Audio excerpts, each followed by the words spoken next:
Hello and welcome to this week's episode of Horsham TV. I'm Lisa Brace. This week we're getting very festive and we're talking Christmas gifting, Christmas giving, Christmas wine, Christmas candles, Christmas, I think that's probably everything. No, Christmas wreaths as well. So much Christmas. You've got to stay tuned.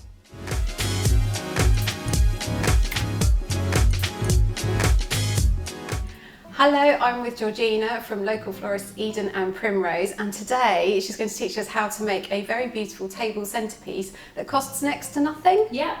And it's pretty easy to make, yeah? Yeah, everything that I'll be using today, you can forage, and we've got lots of pieces that you can find in your kitchen cupboard. Fantastic. Okay, well you make a start then, and I'm going to ask you a few questions whilst you do it, so we're going to do a bit of multitasking, I think. So it must be quite a busy time of year for you. Yes, Christmas is always pretty crazy for florists, but it's also really lovely because you get to use lots of materials and things that just bring Christmas straight to your home. Fantastic. And what you do as well, quite a lot, well the way that we met is through making beautiful wreaths, which she's got a very lovely example here that she's made herself as well. But you make quite a lot of wreaths. People can buy them, I'm assuming? Yes, people can buy them pre-made, or we've got kits that we've made up this year. Fantastic. To be COVID friendly. You know, people can do them in the comfort of their own home, at their own time, in their own sort of way. Okay, I'll tell you what, we will have a little chat about your kits in a minute, but I want to know what you're doing because I probably am like a lot of people in as much as I've got the secateurs, if that's what they're called, yes? Yeah. And I've got some kitchen scissors. Do I need anything else other than that, or is that all I need? Greenery, that's right, all okay. you need. Everything that I have here you can find, and I guess that's a plus side of us living in a beautiful countryside. Because what we're looking to do is a very on-trend table garland, aren't we? Yes. So what we want to do is basically cut off a few pieces of each greenery that you have. Fantastic. Make a tiny bundle, like so. Yep. And then with some wire. So you've tied it up in a small bunch. Tied it up into a bundle very like cute, this. actually. Yeah. You could put that in a little vase just in the middle if you wanted to. Yeah, exactly. Next thing, I mean, I've brought string because everybody must have some string. I should think so, yeah. And it all depends on how long you want your garland to be. Okay. If you double up the string, just make it more sort of secure. Yeah. And this is going to be the length of your garland. Okay, so you've made your bundle. Yep. You've laid out your string. And what you want to do is leave sort of an inch or so gap at the end in case you want to tie it up. And you're going to get some more wire. Oh, I just see. attach it. You're just going to attach it along. That's it. And then I'm assuming you then just make similar bunches, or Yes. bunches as you like That's it. So if I made another bunch here.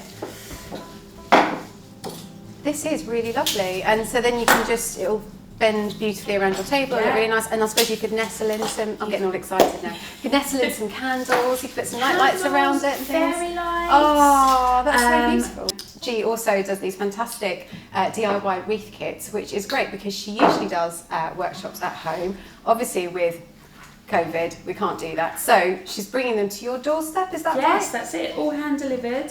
Can I have a little peek in the Yeah, box? of course you Is that right? can. Okay, so oh, I see. So it's a whole, everything is there already. Everything so you get, you possibly need. I know what this is now because I bought one myself. It's an oasis, isn't it? It is, An oasis ring. Fantastic. Now you don't just have it like that though, do you? You end up doing things with it. Yes. But I'm not going to give away G's secrets because she's not a florist for nothing here. Do you get a video when you've done this as well? Yes, so there will be a video that goes out with all the wreath kits that have been purchased. Yeah. Which is basically me just running through exactly how to create your wreath. That's so lovely, I love it. And you've got some really nice little extra bits as well. So I noticed you've got silvery ones here. Yeah. And this is like a nice pick mix to me, to be honest. And you've got some dried bits as well, and beautiful. Yes. Okay, we've got a lovely ribbon as well. But this is different colours to this one. So do you have different options? Yes, we've got 4 different options. Okay.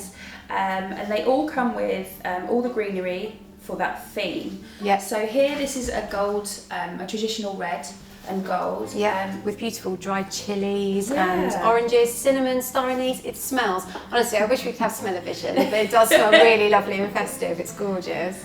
But so I you've think, got that's the traditional one. Yeah, definitely. And I think one thing that is that I really want to come across in the boxes is that you can be as creative as you want. I could give 100 people, you know, the same ingredients, but everybody comes away with completely different looking wreaths. And I think that just sort of speaks, everybody's, you know, got different creativity and everybody's, you know. Yeah. No, I think that's lovely because, like you say, it's quite a nice way. Well, Christmas is individual for everyone, and it's very different this year. Yeah. But a bit of homemade, a bit of homespun. It feels quite nice and homemade, doesn't it? Plus, also, I've just noticed this is much more interesting. You get one of those as well. That really kicks things up a notch. So you won't be making it at breakfast, will you? No. Or maybe you make the wreath and then you have the drink because it could get a bit messy. You're doing such a fantastic job there. It's so good. So we imagine that we get to the end as well, I think, because so you would tie all of these up. Is that it? Once it's all tied up off the end? Yeah, that's it. Tie it up off the end, and it will be ready to be placed. So if you can, that's it. Look at that, isn't that beautiful? I really love it. So then it will go all the way through, and you could have foraged anything, and like you say, you could have found bits and pieces as well. I've got one last question for you. Yeah. What are you asking Santa for Christmas? A bit of normality. Now that, let's hope that's in Santa's sack this year, shall we? Thank you very much for your time, Jean. Really appreciate it. Thank you. That was a lot of fun finding out all of that from Eden and Primrose and Georgina, and we thank you very much as well for our beautiful decorations in the studio this week. This week as well, we have Connie going out and about in Henfield discovering about their Hampers scheme. Over to you, Connie. So I'm here in Henfield at the moment, just about to go inside the Post House Cafe to catch up with Emma Osmond, and she's going to be talking about the Hampers initiative, and then I'm going to be going around to all the other businesses to find out how they're involved and take a look at their hampers. So I'm here today with Emma from BM5 magazine. Emma, so tell us a little bit about Henfield during this pandemic. What's it been like? It's been amazing actually. The shops have really rallied around and they've adapted what they're doing. So a lot of shops that never delivered before started delivering. So I definitely think some of our main shops have kept people going, certainly on the early part of the pandemic when a lot of the supermarket slots weren't available. Yeah. So people like Jeremy's, our local fruit and veg shop, they started doing an amazing amount of deliveries. All the local helpline got together and helped with Budgeon's deliveries and things like that. So, and then the smaller shops tried to remain open and be as adaptable as they possibly could. So where we are today, which is the Post House Cafe in Henfield, stayed open for takeaways. They had to close for a short while, but then they reopened and they reinvented what they were doing. So they opened their garden a lot more. It's been fantastic. So has everyone sort of been helping each other out then? Yeah, totally. Community cohesion has been incredible, and people have just worked so hard together, you know, and it's been a real effort to keep the people who are shielding and the more vulnerable, because we've got quite a lot of elderly people in the village. So and people with families, and the ones that were furloughed were helping out other people, which was amazing. So tell me a little bit about the Hampers initiative. What's been going on with that? Yeah, so because the high streets had a bit of a difficult year, we thought we wanted to do something to help them. Always at Christmas with BM5 we try to do something that supports the high street, and we have a brilliant late night shopping evening that usually happens, and unfortunately this year we couldn't do it. So we thought we would set up an initiative where we could get the shops to collaborate and to show what brilliant things they've got in their shops and remind people to support the high street, and for them to have a chance to say thank you to the shops that supported them through the pandemic. So do you have to go through each separate business to get their hamper? Is that how, do they all sell them on their websites, or do you ring up? You give them a call basically, because we're not selling them online, which some could say is, well, you know, we're getting used to online shopping, but actually with online shopping there's some huge negatives, that you don't get to talk to the person who's actually put their heart and soul into creating something. So with this situation, you pick up the phone. You can either email if you don't want to speak to somebody, but you can pick up the phone and you can bespoke your hamper as well, which is another service that you just don't get online. So you can tailor it slightly to your... Oh, that's nice. So how many businesses are actually doing this hamper? We've got around 25 businesses involved, but some in varying ways. So some of the businesses who are perhaps producers, so local producers, and you know, the local coffee company have put some coffee in one of them. So some of them are properly produced in Henfield locally, and other ones are, for example, the fruit and veg one is all done by one shop. Right, and do you have a favourite hamper? I'm not allowed to say. No, I love them all. And in fact, I've bought them for lots of my friends, and it's been so much fun to shop because you can just flick through and get some really good ideas. Christmas Yeah, presents. really stimulate some ideas as well. We've got a brilliant sweetie one for the kids, and that's only about 10 quid. So there's price ranges from £10 up to 100. Oh, nice. Well, thank you for telling me about that, and it's been lovely to chat with you. Thank you, Connie. So tell us a little bit about your business. How does it work? Because you started this year, didn't you? About 18 months ago now. Oh, okay. So quite a big part of that we've had through the whole COVID thing. Right. But yeah, we only moved to the village a few years back, saw that the local cafe was available and we thought we'd go for it. And it's now, really beautiful as well. I've Thank been here you, quite yeah. a few times. How was it sort of over lockdown? How did that affect your business? luckily the people in Henfield are quite supportive and they like to shop local. Yeah. So even when we've just been doing takeaway, actually we've had quite a few people. I mean, there's a massive queue outside. I've seen Well, it. there is Okay. today now. We're sort of officially open again. We've got a Everyone's queue sort at of the been door. rushing back. And I think people are really, like, having a coffee is just part of that. Yeah. Feels like normality, you know. Definitely. Something people have been missing.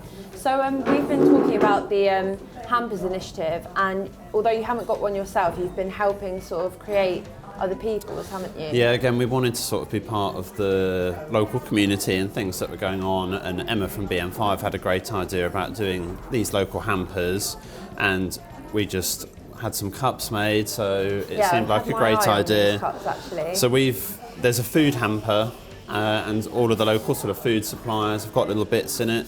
We have put our cups in, and we've got our vouchers as well. So I think in the hamper you get a £10 voucher, but we also sell £5 ones in the cafe as well. We actually have a bit of a green ethos here. Yeah, I was going to ask you about that. Yeah, it was important to us. So we did look through quite a few things.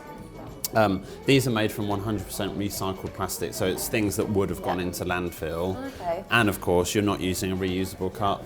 So if you come in Yeah. and get takeaway, I mean, all the that should last regulars, you quite a yeah. while. So whose hampers can we find these in then? So these are in, you can find the hampers on the BM5 website, Yeah. and this is the foodie hamper. Right, okay. Yeah. So you'll get one of those, a £10 voucher, and there's loads of other bits in it, I think, chocolates, locally made peanut butters. Nice. Well, thank you very much for chatting with me today. It was a pleasure to have you here. I'm here with Alison from Relish, and Alison, I understand that you've been part of the Hampers project that's been going on. In fact, you're on the cover. Yes, I know. I was delighted with that. How's that been going for you? Yeah, really, really well. I put together a good selection of stuff from either local suppliers or things that we make ourselves, or things that are made for us specially. Tried to include all my suppliers, so from my greengrocer, one of the ladies in the village makes shortbread, another lady makes my relishes and jams, she's local as well. Just putting it all together, also I decided to donate 10% of the proceeds to No Dementia, which is a cafe for people with dementia in Henfield. So how many businesses have you been working with? Quite a few. Yeah, I for think it's about hamper? 8 or 9. Oh, okay. Yeah, locally, yeah. And so where can people find this hamper? They can call me at Relish, they can look online, they can certainly find it in the BN5 magazine. It's on the front and it's all the details are in there, and if people want to they can add a local Poynings Grange sparkling wine, or they can add a wine of their choice, a Bacchus we do locally, plus a Malbec and a Sauvignon.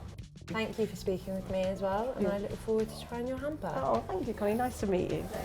I'm here today at Katie's Nattery with Andrea, and you're going to tell us a little bit about the hamper and what local businesses you've been working with. Absolutely, yes. When Emma approached me, we decided that we wanted to do a collaboration with local businesses just to show everybody how talented people are in Henfield, because I think they think that we're all just in a high street and that's what we do. But there's lots of really successful businesses. So Katie's Nattery, obviously we make peanut butters. J Coco, who is a bean to bar chocolate business, who's based in Hassocks, who works from the end of his garden. Slake Gin, who are in Shoreham. They provide all sorts of gin flavours. I'm not a drinker, but people tell me it's very nice.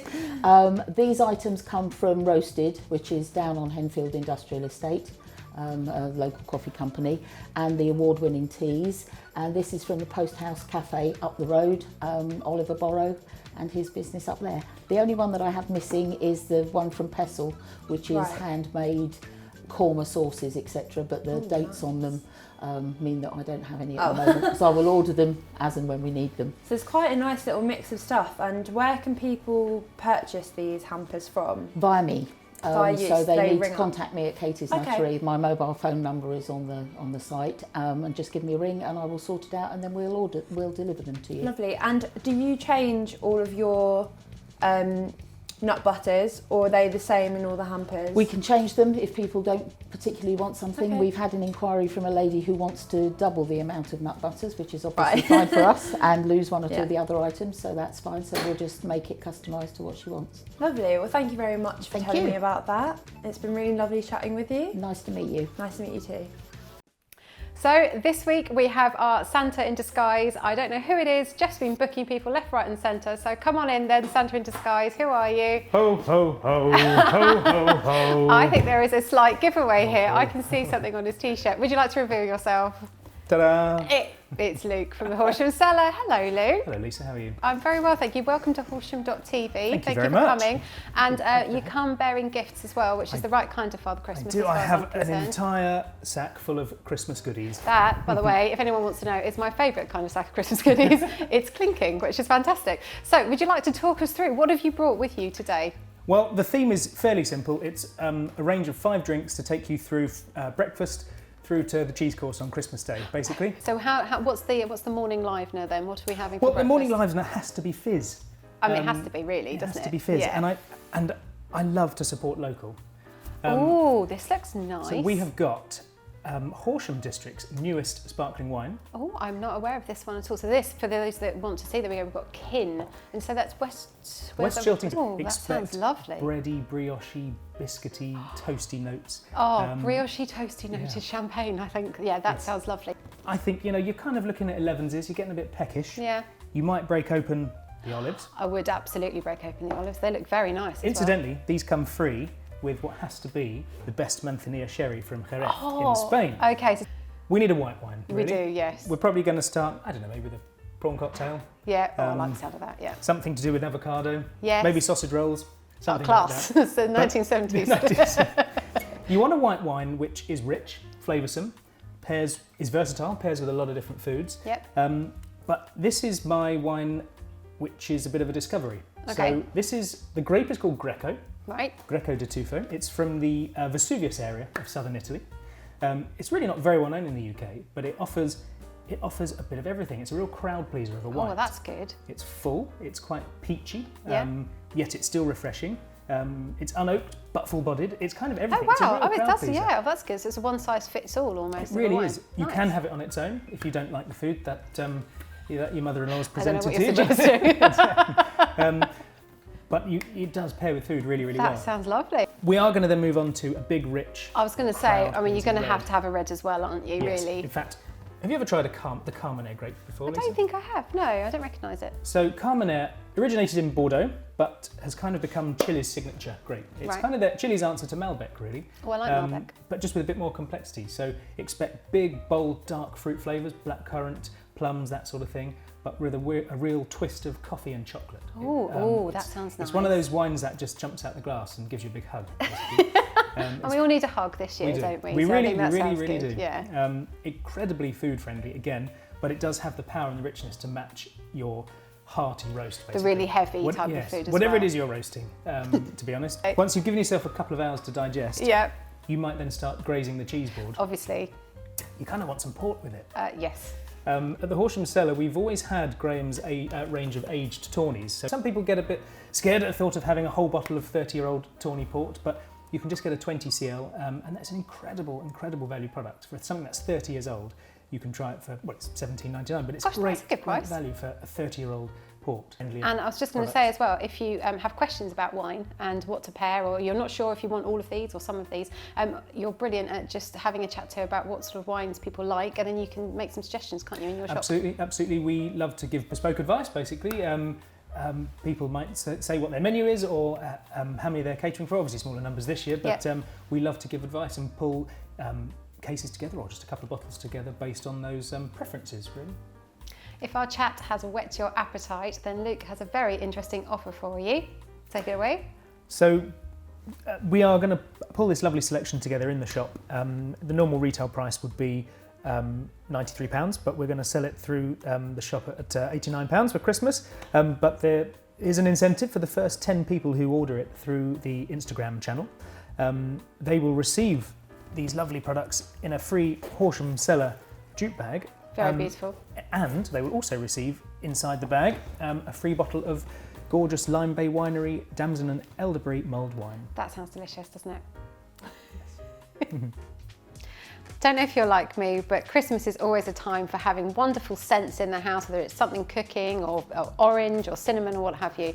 But this year I'm going to be looking forward to the candles that Connie has, I'm sure, bought me for our Secret Santa gift exchange from Chateau. Over to you, Connie. So I'm joined with Nadia, and you're going to tell me a little bit about your business. So what is it you do exactly?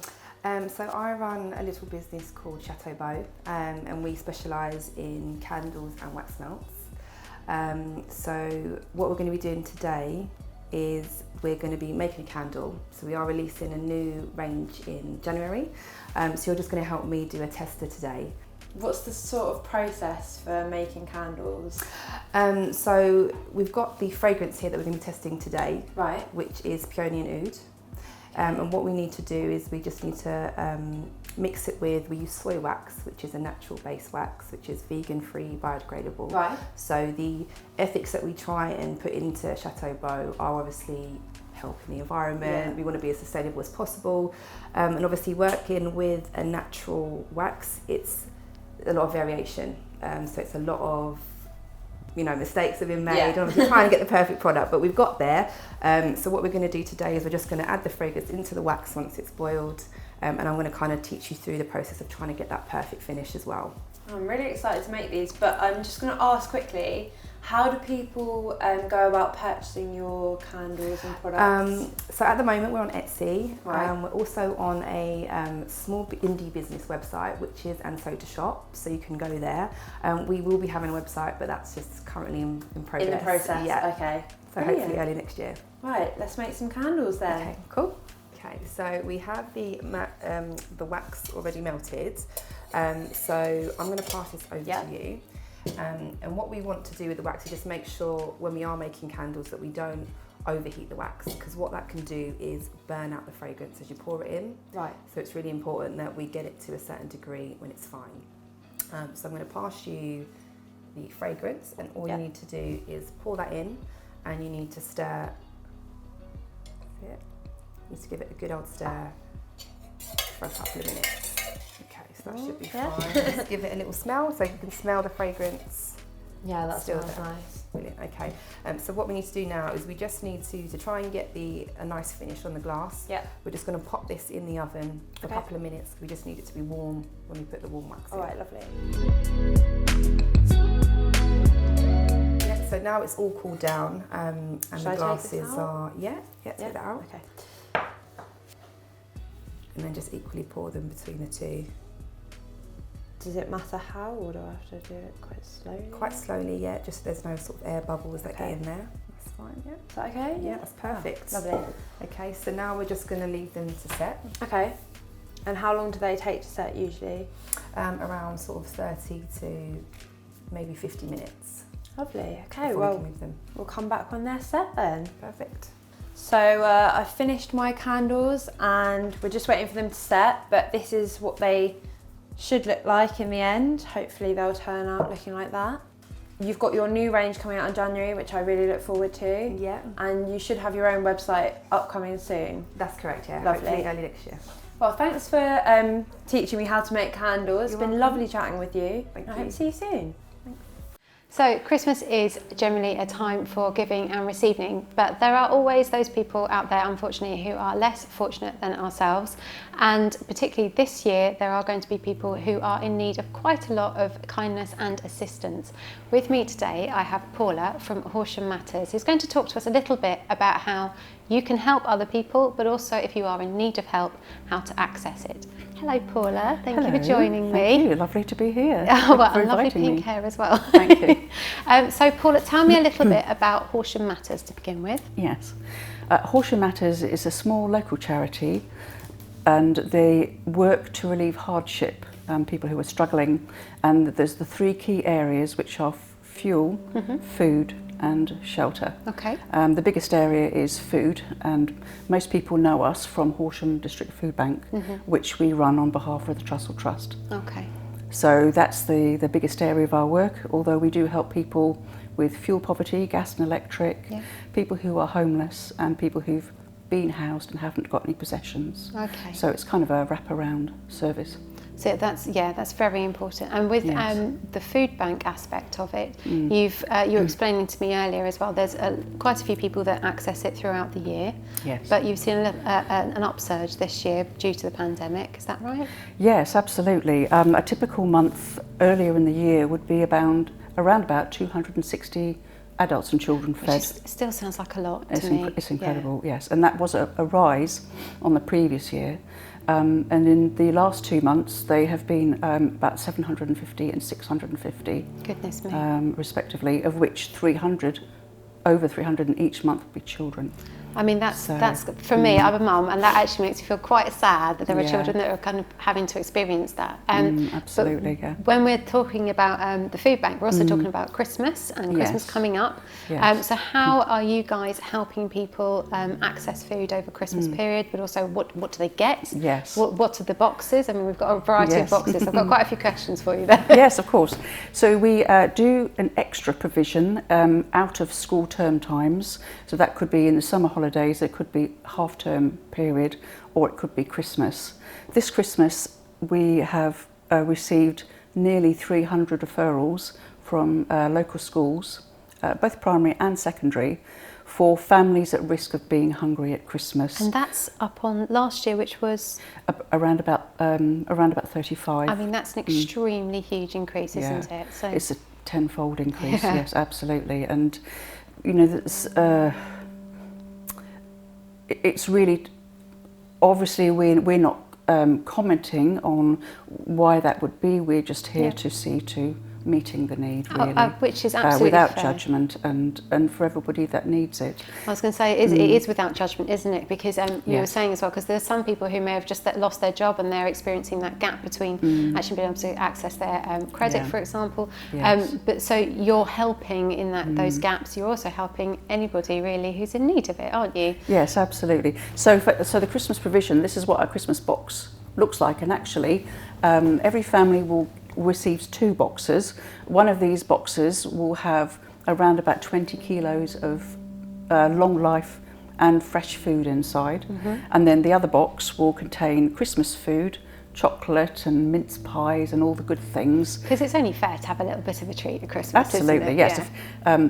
Everybody's entitled to have some enjoyment at Christmas. I think so, yeah. And then also in the second box, as well as the chocolate and the nice edibles, there's presents.